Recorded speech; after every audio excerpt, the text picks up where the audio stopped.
Bismillahirrahmanirrahim. Assalamualaikum warahmatullahi wabarakatuh. Saya atas nama Muhammad Fatur NIM 1120138 akan memenuhi tugas UTS Sejarah Peradilan Islam yang bertema Yang Muda yang Berbicara Sejarah, dari bab peradilan pada masa Rasulullah sampai Turki Utsmani. Yang pertama, peradilan pada masa Rasulullah. Fase Makkiyah 13 tahun. Umat Islam masih terisolir, sedikit kuantitas, kapasitas masih umat. Fokus penanaman akidah dan meninggalkan penyembahan berhala. Fokus penanaman akidah dan meninggalkan penyembahan berhala. Belum ada kesempatan membentuk perundang-undangan, tata pemerintahan, dan lain-lain. Surat Makkiyah tidak terdapat ayat-ayat hukum amaliyah, tetapi banyak membahas persoalan doktrin, teologi, dan akidah. Yang kedua, fase Madaniyah. Dari Nabi hijrah sampai wafat, Islam sudah kuat, kuantitas umat Islam sudah banyak dan sudah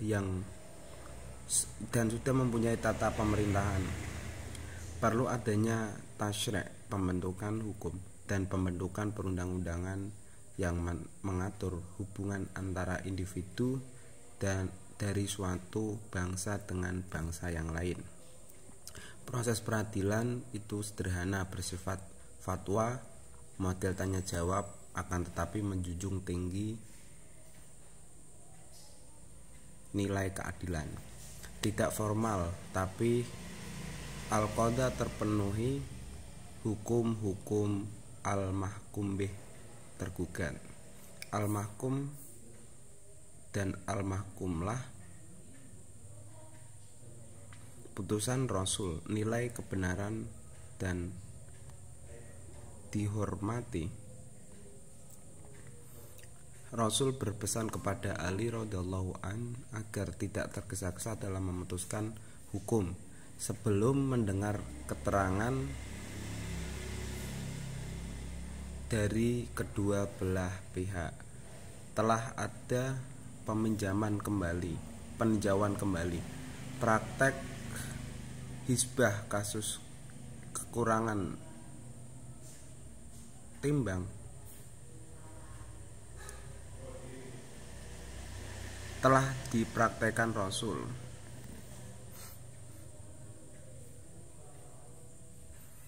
Pengawasan dilakukan oleh Rasulullah dan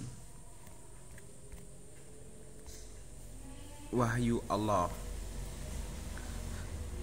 Yang kedua, peradilan pada masa Khulafaur Rasyidin, Abu Bakar As-Siddiq. Yang pertama adalah Abu Bakar As-Siddiq, masa 2 tahun. Sistem peradilan masih sama dengan Rasulullah. Fokus mengembalikan akidah, memerangi kaum murtad dan pembangkang yang tidak bayar zakat, memperluas wilayah Islam yang belum luas. Jabatan hakim dipegang Khalifah Umar bin Khattab. Sedikit perkara yang muncul dan banyak masyarakat yang sudah tahu ilmunya dari Rasul. Yang kedua, Umar bin Khattab. Masa dari Umar bin Khattab adalah 10 tahun, dari 634 sampai 644 Masehi. Kekuasaan wilayah Islam meluas dan tugas beragam. Yang pertama, hakim di Madinah itu adalah Abu Darda, hakim di Basrah Syuraih, hakim di Kufah Al-Asy'ari, dan hakim di Mesir adalah Utsman bin Jair bin Abil As. Hakim di Syam Abu Ubaidah bin Al-Jarrah. Khalifah membatasi hakim, penyelesaian perdata khalifah dan kekuasaan dan penguasa daerah, pidana terkait hukum qisas. Hakim memutuskan perkara, terus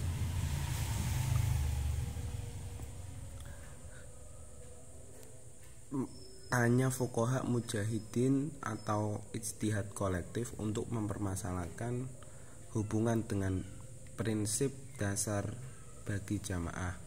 Ijtihad individu sama dengan masalah individu. Pengadilan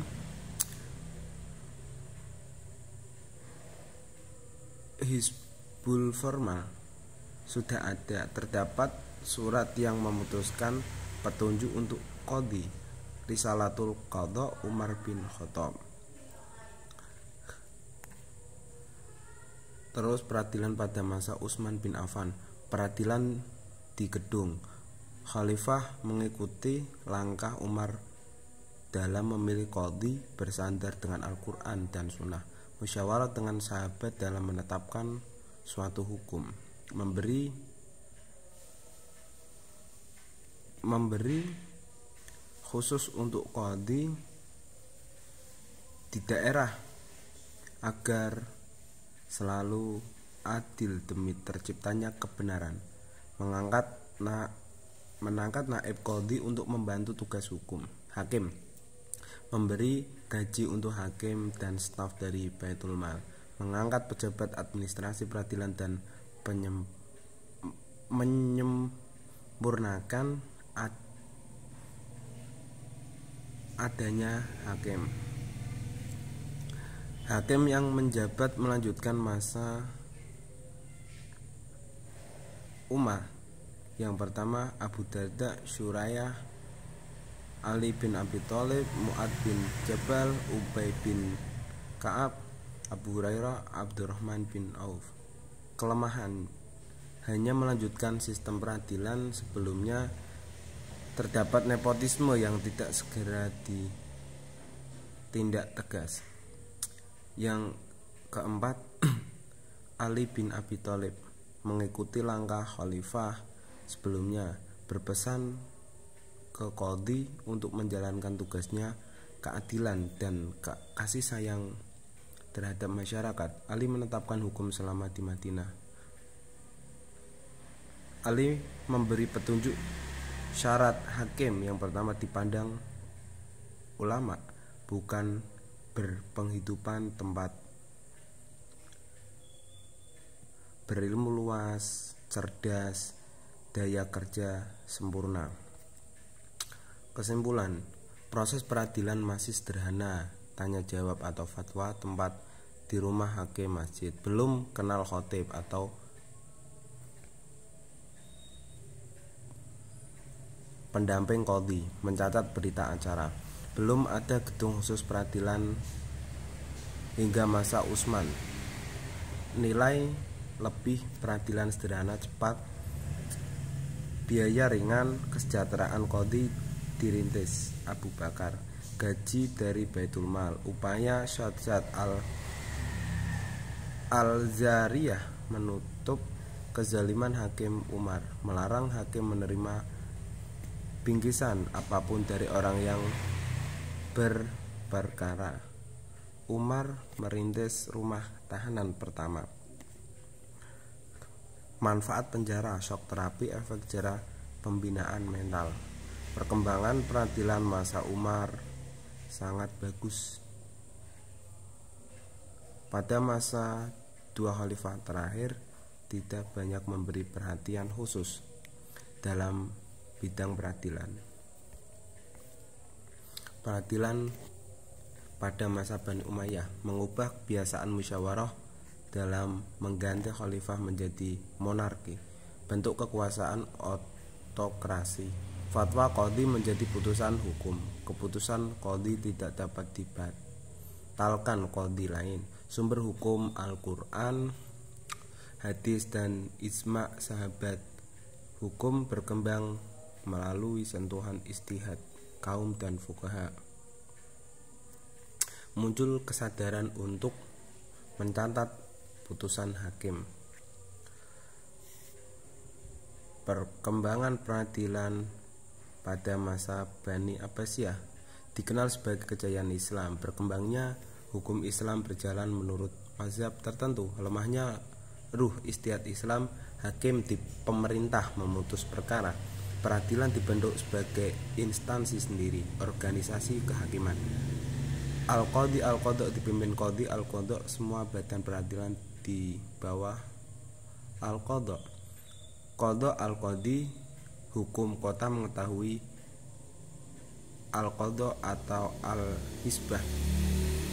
Masa Abbasiyah II. Keadilan pemerintahan telah sangat rusak. Krisis sosial, politik, budaya, agama, kerusakan merata. Al-Qanun masa Abbasiyah. Al-Qanun adalah kumpulan undang-undang untuk perkara. Seiring lahirnya mazhab fikih, banyak kitab standar ditulis untuk mewakili mazhab. Hakim di pemerintah memutuskan perkara sesuatu dengan mazhab yang dianut penguasa. Peradilan pada masa Turki Utsmani. Lembaga peradilan itu ada 3 periode. Yang pertama sebelum Tanzimat, mahkamah